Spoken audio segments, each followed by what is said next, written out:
Жесирге жардам берем деген. Ва абнаиха, жесирдин жетим балдарына жардам берем деп чуркаган.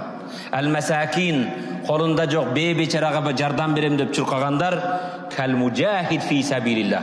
Аллах жолунда жихад кылган сыяктуу дейт. Не сыяктуу дейт?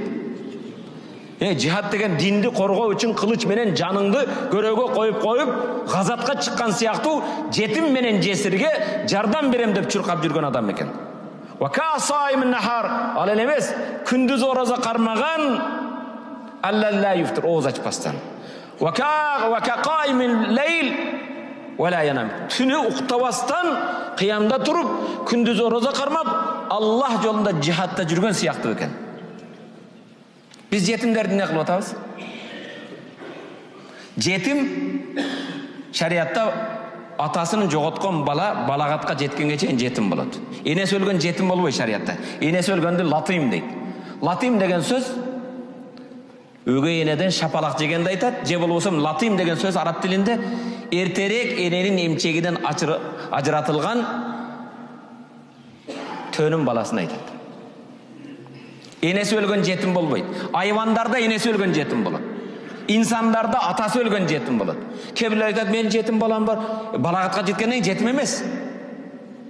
14-15 толдуңбу жетим эсептелбейсиң. Сен эми өзүңдү өзүң багасың.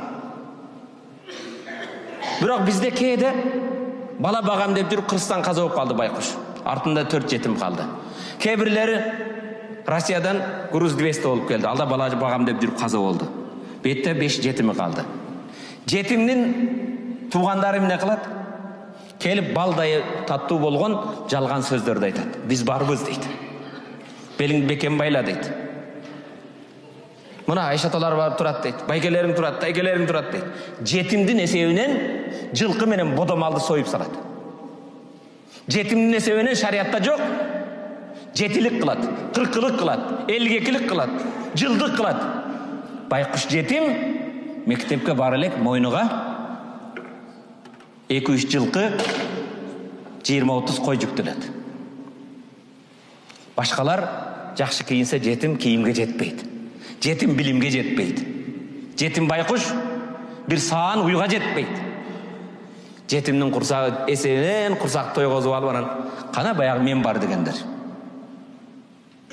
Анан жетим байкуш өзүнүн теңкурларын мектепте көргөн кезде ыйлайт. Ага окшоп кийине албайт, андай алган кийимди ала албайт.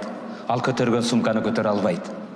Жерде жетим ыйласа, иза бакал ятим ихтазза аршур рахман. Жерде жетим ыйласа, Аллахнын аршы титрейт экен.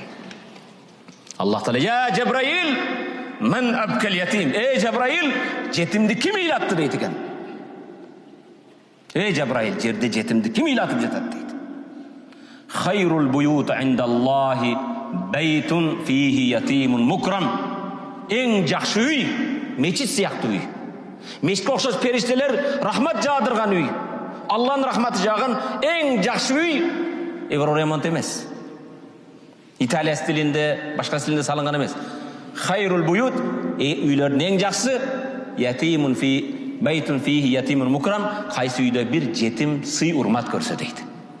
Жетимдин курсагы тойсо, жетимдин үстү бүтүн болсо, жетимдин билими болсо, кайсы үйдө жетим сый урмат көрсө, жетимдин кадыр баркы болгон үй мечиттен айырмасы жок дейт. Ошондуктан пайгамбар ана ва кафил ятим кахатайн. Жетимди кепилдик алган адам мени менен бейиште ушундай дейт. Экөө кандай жакын? Урматтуу мусулман бир тууган, жетимди кепилдик алуу деген сөз айына 10 000 сом котор деген сөз маселе эмес. Кээде 3 жолу чайханага барбай койгон, 5-6 жолу кафеге барбай койгон, 3 000 сом, 4 000 сом. Бир жетимге жөн алып барып мына деп эме кылбастан, бүгүн Кудайыма шүгүр карта ачып кой. Айлыгыңан которуп кой. Ош жетимдер байкуш илим алсын, мектебин бүтсүн, башкасын бүтсүн.